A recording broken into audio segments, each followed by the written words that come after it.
Assalamualaikum warahmatullahi wabarakatuh. Hari ini kita akan belajar mengenai bagaimana mengira cukai pendapatan, buku teks muka surat 104 ya.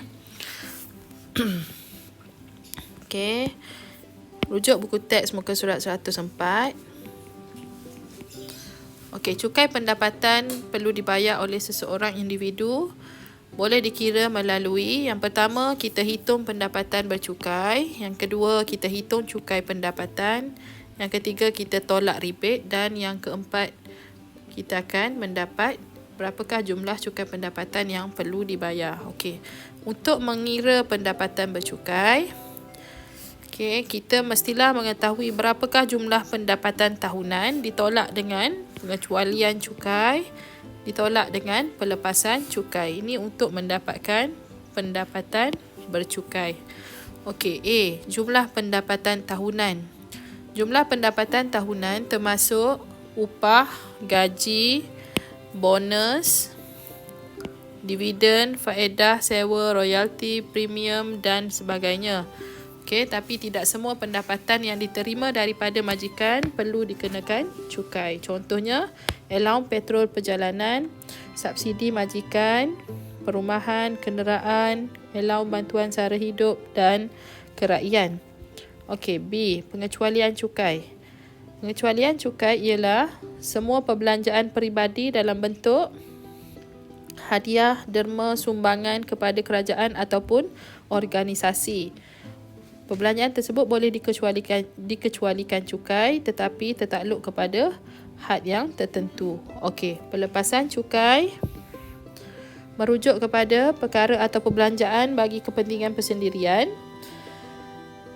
yang tidak dikenakan cukai pendapatan. Contohnya KWSP, rawatan perubatan dan yuran pengajian. Okey, cukai pendapatan kita kena merujuk kepada jadual kadar cukai. Kadar cukai ini ditetapkan oleh kerajaan dan boleh berubah mengikut polisi kerajaan. Ini contoh taksiran tahun 2020, boleh rujuk buku teks muka surat 105. Okey, rebate cukai. Rebate cukai diberi untuk mengurangkan cukai yang perlu dibayar. Ada dua jenis. Yang pertama, RM400 diberi sekiranya pembayar cukai berpendapatan tidak melebihi RM35,000 setahun. So, dia akan dapat rebate sebanyak RM400. Yang kedua, zakat fitrah atau warga negara oleh warga negara yang beragama Islam. Ada dua sahaja rebate yang diberi setakat ni lah. Yang pertama, sekiranya pendapatan kurang daripada RM35,000. Yang kedua, untuk orang Islam yang membayar zakat. Okey, contoh.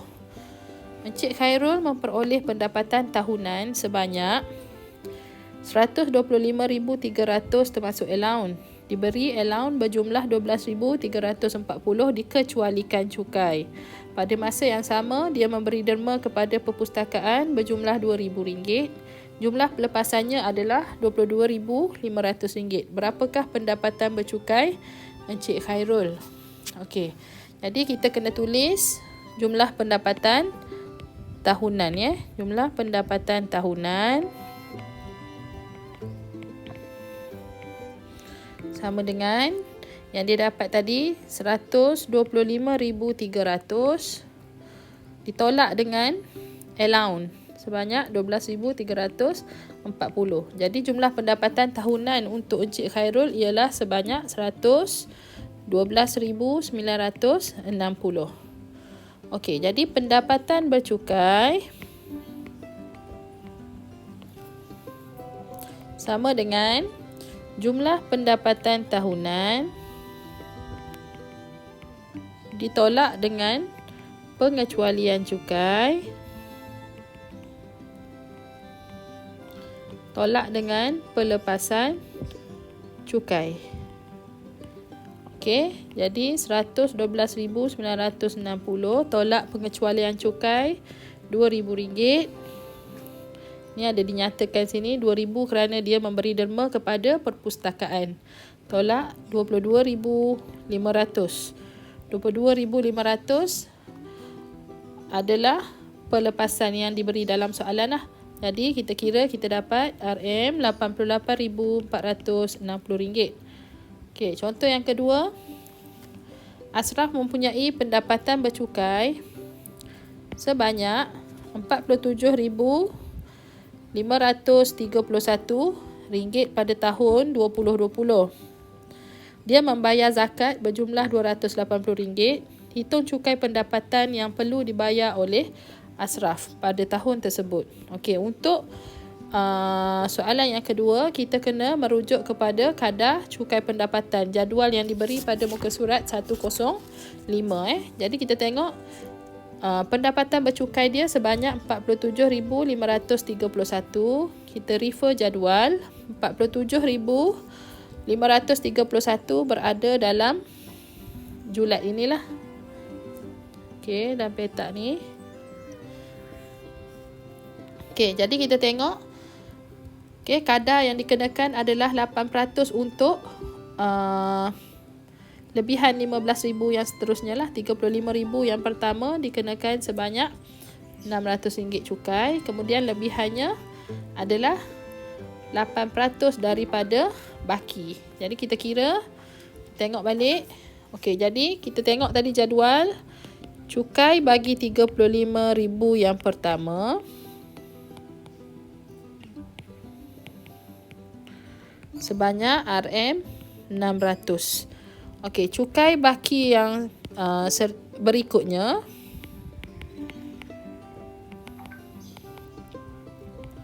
so kita ambil 47,531 tolak 35,000. Okey, kita darabkan dengan 8%. 8% diberi dalam jadual berapakah peratus kadar cukai yang dikenakan terhadap baki tadi lah. Jadi kita dapat RM1,002.48. Okey, jadi rebate yang layak untuk zakat. Okey, so dia bayar zakat sebanyak RM280.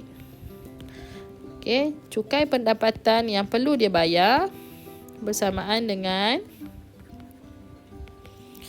cukai pendapatan yang perlu dibayar adalah cukai yang untuk 35,000 pertama tadi ditambahkan dengan cukai untuk baki tadi. Kemudian kita tolakkan dengan zakat. So kita akan dapat RM600 tambah 1002.48 tolak 280. So kita akan dapat RM1322.48 ini cukai pendapatan yang perlu dibayar oleh Ashraf. Okey, contoh yang ketiga. Encik Chan mempunyai jumlah pendapatan tahunan sebanyak RM52,770. Beliau mendermakan RM300 kepada badan kebajikan yang diluluskan oleh kerajaan. Okey, ini adalah pelepasan cukai dia. Individu RM9,000, insurans hayat RM5,800, insurans perubatan RM1,700, yuran pengajian RM4,000. Berapakah cukai pendapatan yang perlu dibayar oleh Encik Chan? Okey, jadi kita tengok balik. Pendapatan bercukai tadi. Pendapatan bercukai ialah jumlah pendapatan ditolak dengan pengecualian cukai tolak dengan pelepasan cukai. Jadi jumlah pendapatan Encik Chan untuk tahun 2020 adalah RM52,770 ditolak dengan pengecualian cukai 300. Kemudian ditolak dengan pelepasan cukai 9,000 tolak 5,800 tolak 1,700 tolak 4,000. Jadi kita akan dapat pendapatan bercukai untuk Encik Chan ialah RM31,970. Ini hanyalah pendapatan bercukai. Belum lagi kira cukai pendapatan. Ya. Okey, cukai yang perlu dia bayar. Jadi daripada 35,970 kita kena refer kepada jadual balik. Okey, kat sini kita refer jadual. Jadual di muka surat 105 tadi. Kita tengok untuk kolom 31,970. Jadi dia ada kat sini. Ini untuk Encik Chan ya.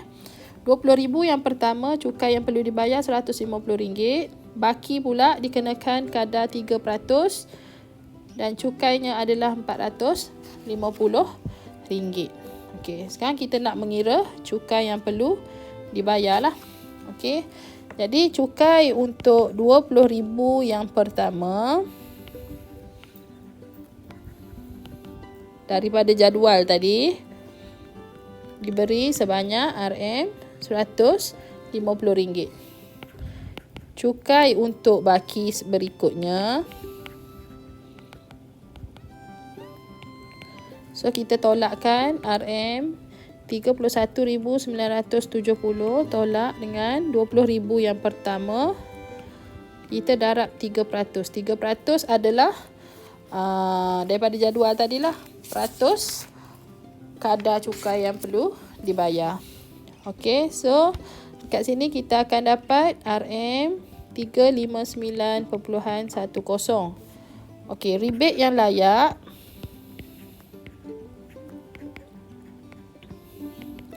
Okey, rebate layak sebanyak RM400. Kenapa layak 400? Kenapa 400 ni adalah kerana pendapatan bercukai tadi dekat sini. Ni pendapatan bercukai. Ni pendapatan bercukai. Okey, pendapatan bercukainya tadi kurang daripada RM35,000.